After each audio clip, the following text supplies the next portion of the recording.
8 शाम 7 बजे New York city में टाइम स्क्वायर पर पाकिस्तानी कम्युनिटी इकट्ठे हो रही है।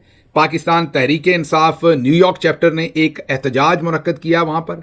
मैं भी वहां पर हूंगा और आप सबसे मैं रिक्वेस्ट करता हूं कि आप सब आज शाम मतलब 8 जून बरोज हफ्ता शाम 7 बजे टाइम स्क्वायर न्यूयॉर्क पर पहुंचे और आवाज मिलाएं अपने साथी पाकिस्तानियों की आवाज में, ताकि पूरी दुनिया को बता सकें कि किस तरीके से पाकिस्तान के अंदर मिलिट्री एस्टेब्लिशमेंट ने पाकिस्तान के नेशनल हीरो इमरान खान को किन बदतरीन हालात के अंदर जेल के अंदर रखा है। तस्वीरें आप देख चुके हैं, सब कुछ आपके सामने आ चुका है। अब मुझे कुछ बताने की, कोई मोटिवेशन देने की जरूरत नहीं है। जब आप सवालात करते हैं कि पाकिस्तानी कब निकलेंगे, पाकिस्तान में लोग कब बाहर निकलेंगे, वो जब निकलेंगे निकलेंगे। यहां पर हम सेफ हैं, हमें तो निकलना चाहिए। तो जो सवालात हम दूसरों से करते हैं, क्या आज हम उसका जवाब खुद से देंगे? क्या आप वक्त निकाल कर वहां आएंगे? तो आज शाम 8 जून बरोज हफ्ता 7 बजे टाइम स्क्वायर पर आपकी और मेरी मुलाकात होगी और भी बहुत सारे पाकिस्तान तहरीक इंसाफ के अकाबरीन आएंगे। मैं इसका ब्रोशर आपको स्क्रीन पर दिखा रहा हूं। अमजद नवाज साहब जो हमारे हेड है न्यूयॉर्क के, वो इसको ऑर्गेनाइज कर रहे हैं। उनका फोन नंबर भी इस पर मौजूद है। अगर आपको किसी किस्म की इंफॉर्मेशन चाहिए हो, जरूर तशरीफ लाइए। मेरे से भी मुलाकात होगी और दूसरे लोगों से भी वहां पर आपकी। और एक और बात, पाकिस्तान तहरीक इंसाफ में कुछ बहुत ही सीनियर पर्सनैलिटीज ये समझती रही हैं या ये ख्याल रखती हैं कि इमरान खान एक बहुत ही कदावर लीडर हैं, और क्योंकि वो कभी भी अपनी किसी तकलीफ का इजहार नहीं करते, बताते नहीं हैं कि वो मुश्किल में है या उन्हें मुश्किल में रखा हुआ है, तो बहुत सारे लोग ये बताना नहीं चाहते थे। ये जो तस्वीर आई ना, आप सोचते होंगे कि पाकिस्तान तहरीक इंसाफ ने इतनी डिटेल से पहले आपको क्यों नहीं बताया कि इमरान खान को इन हालात के अंदर रखा हुआ है, क्योंकि जो तस्वीर देखी उससे तो अब आपको पता चल गया कि किन बदतरीन हालात में इमरान खान को रखा है। तो कुछ सीनियर तरीन लोगों की सोच ये है कि इमरान खान साहब के कद के लीडर के बारे में अगर हम ऐसी कोई बातें बताएंगे कि उन्हें बहुत बुरे हालात में रखा हुआ है, तो ये एक किस्म की हमदर्दी लेने वाली बात होगी। ये एक किस्म की उनका जो कद काठ है उससे नीचे की बात होगी। मैं उनसे डिसएग्री करता हूं। इसलिए मैं डिसएग्री करता हूं कि इसमें तो कोई शक नहीं कि इमरान खान का कद काठ जो है वो पाकिस्तान के नहीं बल्कि इस टाइम वो एक आलमी लेवल के लीडर हैं। लेकिन इसके साथ साथ ये भी हमने ज़हन में रखना है कि इमरान खान जो है वो अब अपने आप के भी नहीं है। मेरे कहने का मतलब यह है कि वो अब पाकिस्तानी अवाम की प्रॉपर्टी है, वो एक नेशनल एसेट है। पाकिस्तानी अवाम को पूरा हक है कि वो ये जाने कि उनके लीडर के साथ क्या हो रहा है, वो पूरा सच जाने और उस सच से जो भी होता है वो भले हो, लेकिन अपने लीडर के बारे में जो उनकी प्रॉपर्टी है, इमरान खान अब अल्लाह के बाद पाकिस्तानी अवाम की प्रॉपर्टी है, वो एक नेशनल एसेट है। तो हर पाकिस्तानी को यह जानने का हक हासिल है कि इमरान खान के साथ इस वक्त की military establishment general Asim Munir साहब की सरबराही में कर क्या रही है। तो इसलिए मेरे ख्याल में हमें बिल्कुल बताना चाहिए, खुल के बताना चाहिए इमरान खान साहब को जो वहां पर तंगियां दी जा रही हैं, तकालीफ दी जा रही हैं, जिन इन ह्यूमन तरीके से वहां पर रखा जा रहा है, उन्हें वो सब कुछ बताना चाहिए और खुल के बताना चाहिए। बिल्कुल नहीं डरना चाहिए कि लोग क्या सोचेंगे। जो भी सोचते हैं, लोगों का अपना इमरान खान है, वो लोगों का लीडर है, वो लोगों का एसेट है। इसलिए हमें लोगों के और इमरान खान के दरमियान में किसी इंफॉर्मेशन को हरगिज ना फिल्टर करना चाहिए, ना अधूरा आगे पहुंचाना चाहिए, ना छुपाना चाहिए। यह मेरा पॉइंट ऑफ व्यू है। आप जरूर कमेंट में बताइएगा कि आप इस बारे में क्या सोचते हैं। अब आते हैं आज के व्लॉग की तरफ। आज की खबरें, पहली खबर आपको बताते हैं जी कि नया घोटाला शुरू हो गया है। आपको पता है कि चौधरी निजामुद्दीन और शुगर माफिया का बहुत गहरा गठजोड़ है। जब इमरान खान साहब ने खुद शुगर माफिया के ऊपर एक्शन लिया था ना, तो तब भी चौधरी निजामुद्दीन ही उनको बचाने की कोशिश करते रहे और बचाया भी काफी हद तक जनरल बाजवा ने। उसकी वजह क्या है? आप जरा गौर कीजिए कि शुगर माफिया से रिलेटेड जितने भी लोग हैं, शरीफ हो या कोई और हो, वो सारे चौधरी निजामुद्दीन के हाथ में। इन्हीं के कहने पे पार्टी बदलेंगे, इलेक्शन लड़ेंगे, कहां से लड़ना है, कहां से नहीं लड़ना, क्या करना है। अब ये शुगर माफिया ऑपरेट कैसे करता है? ये दो चीजों पे ऑपरेट करता है।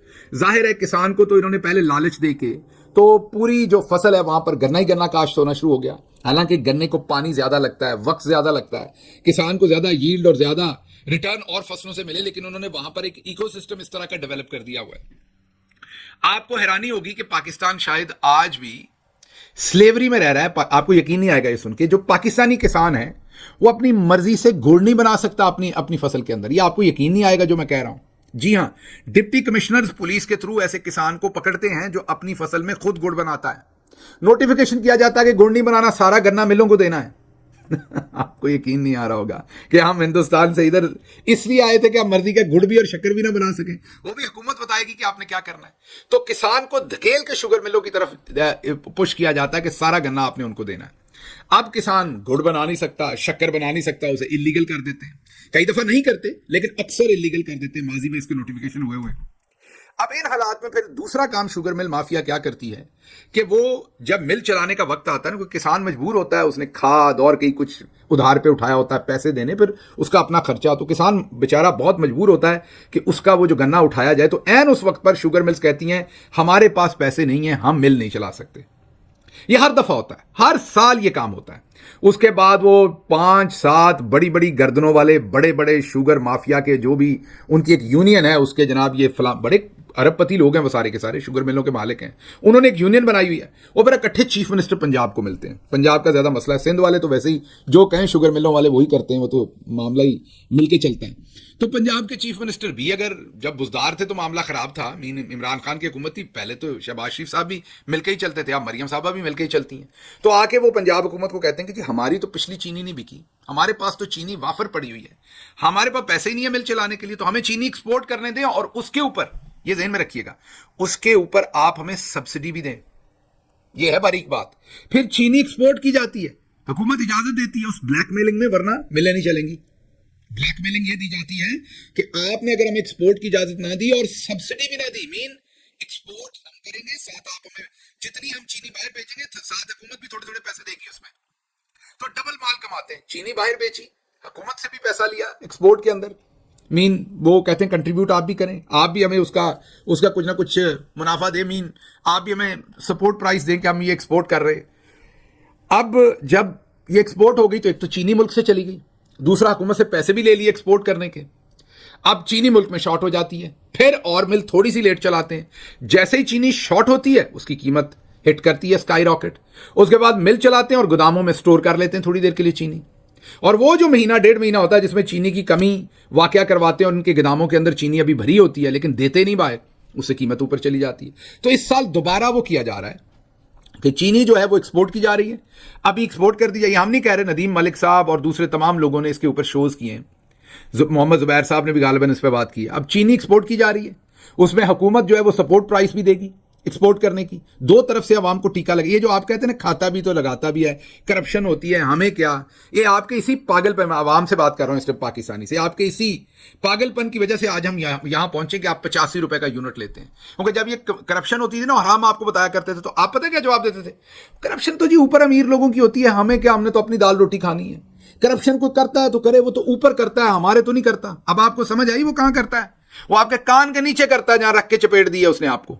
और आप 16 रुपए का यूनिट लेते थे इमरान खान की हुकूमत में, और अब आप 65 से 85 रुपए के दरमियान यूनिट की प्राइस पे कर रहे हैं। आप समझ आई, खाता है तो लगाता भी है, वो लगाता थोड़ा सा ही है, बल्कि चपेट लगाता है आपको, सारी खा जाता है वो।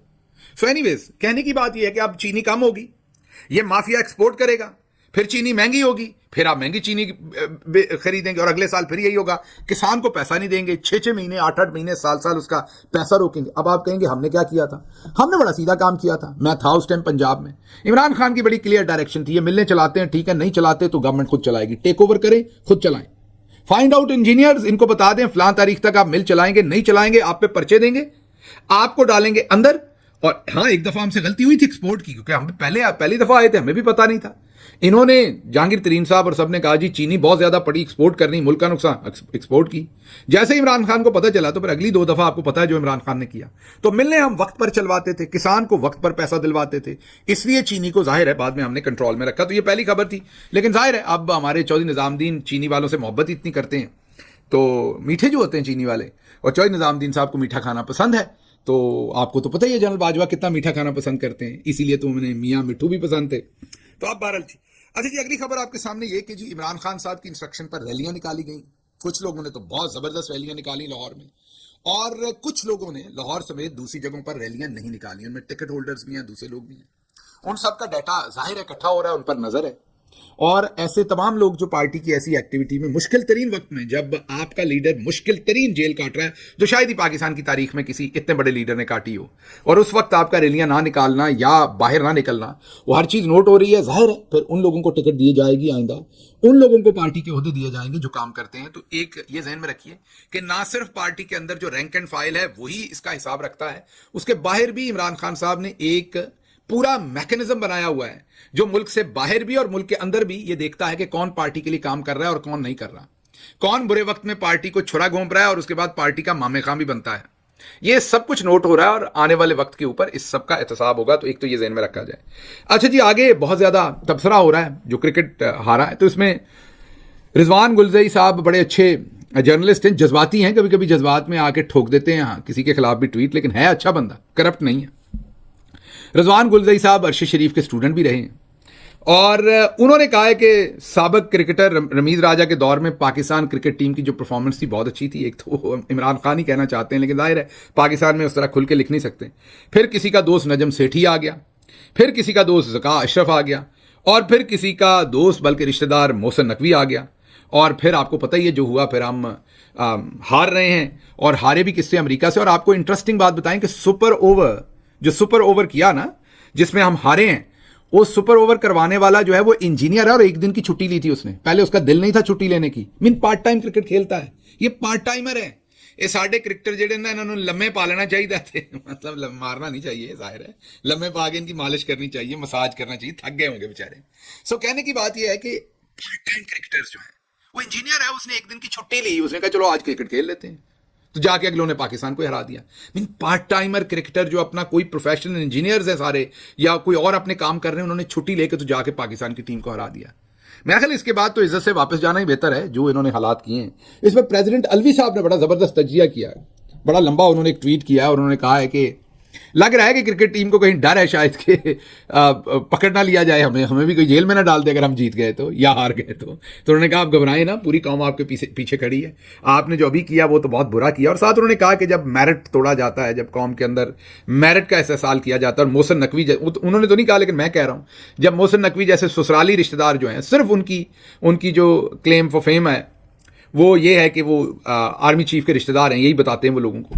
जब उनको ऐसे ओहदे दिए जाएंगे तो फिर यही हाल होना है मुल्क का। तो बहरहाल उन्होंने कहा है कि हम उम्मीद करते हैं कि क्रिकेटर जो आइंदा है वो बेहतर खेलेगी, हमारी क्रिकेट टीम, और परफॉर्मेंस बेहतर आएगी। अच्छा जी, अगली खबर ये कि पलवशे, अब ये पलवशा होता है या पलवशे होता है, माजरत अगर मैं नाम गलत ले रहा हूं तो जाहिर है इसके दोनों प्रोनाउंसिएशन मैंने सुन रखी। चेयरमैन सेनेट की सीट पर विराजमान हो गई, और चेयरमैन सेनेट की सीट पर आप तब बैठ सकते हैं, किसी को चेयरमैन नॉमिनेट करें, अगर चेयरमैन और डिप्टी चेयरमैन दोनों ऐवान में ना हो तो फिर जो सेनेटर जिसको उन्होंने नॉमिनेट किया हो वो चेयरमैन की कुर्सी पर बैठ के ऐवान को चला सकती हैं। अब आपको पता है कि दो लोग बहुत ही माशाल्लाह, तीन लोग हैं वैसे तो खुश गिरफ्तार है पाकिस्तान में, एक पलवशा साहबा, एक अजमा बुखारी साहबा और एक मरियम औरंगजेब साहबा। लेकिन इनकी हिम्मत यह कि ये दूसरों को बदतमीज कहती हैं हमारी बाजियां। तो जो पलवशा साहबा है वो माशाल्लाह बहू भी बड़े घर की हैं, वो बहुत बड़े घर की बहू हैं वो माशाल्लाह वैसे भी, तो उस वजह से भी उनकी वो जो उनकी जो निस्बत है वो जिस बड़े घर से है, वो जिसके साथ जो मर्जी करें उसके बाद उन्हें कौन पूछने वाला है, इतने बड़े घर की माशाल्लाह वो बहू हैं। तो वो जनाब सेनेट की चेयरमैन की कुर्सी पर बैठी।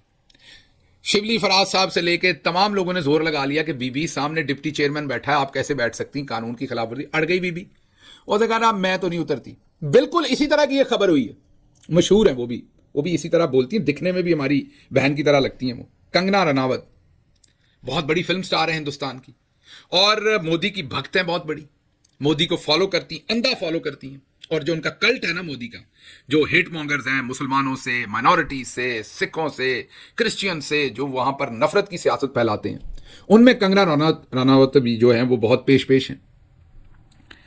अब कंगना बीबी ने एक ट्वीट किया था, जब आपको पता है कि किसानों से, जैसे यहां गंदम नहीं खरीदी गई ऐसे ही वहां पर भी किसानों से फसलें नहीं खरीदी जा रही थी, तो इसलिए वहां जलसा जुलूस निकालने को मोर्चा निकालना कहते हैं हिंदुस्तान में।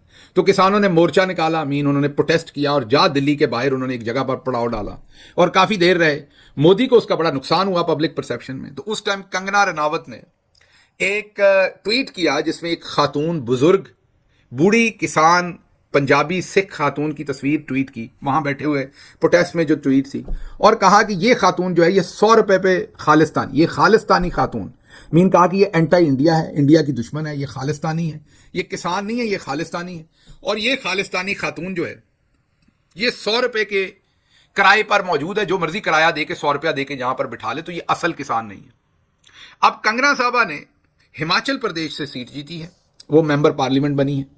आपको पता है कि फिल्म स्टार हिंदुस्तान के अंदर अक्सर इलेक्शन लड़ते हैं और वो सीट्स जीतते हैं। आपको पता है कि सनी देओल भी पिछली दफ़ा वहाँ मेंबर पार्लियामेंट बने थे, फिर उनके साथ क्या हुआ वो किस दिन और डिस्कस करेंगे।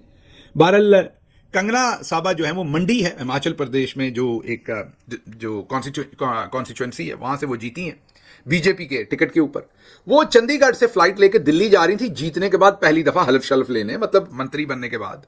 तो एयरपोर्ट पर जो जैसे हमारे एयरपोर्ट सिक्योरिटी होती है, उनके भी एयरपोर्ट सिक्योरिटी गालबन से CSI कहते हैं या SCI कहते हैं, मुझे नहीं पता क्या, बहरहाल एयरपोर्ट सिक्योरिटी उनकी जो है, उन्होंने जनाबे वाला वहां पर उनकी चेकिंग करनी थी।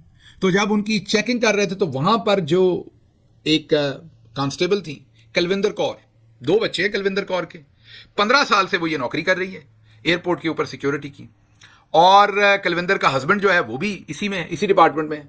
तो कुलविंदर कौर ने देखा कि ये तो कंगना रनावत है, उसने पूछा कि आप कंगना हैं, जैसे पलवे शाह साहबा से पूछ रहे थे कि आप पलवे शाह, उन्होंने पूछा आप कंगना है?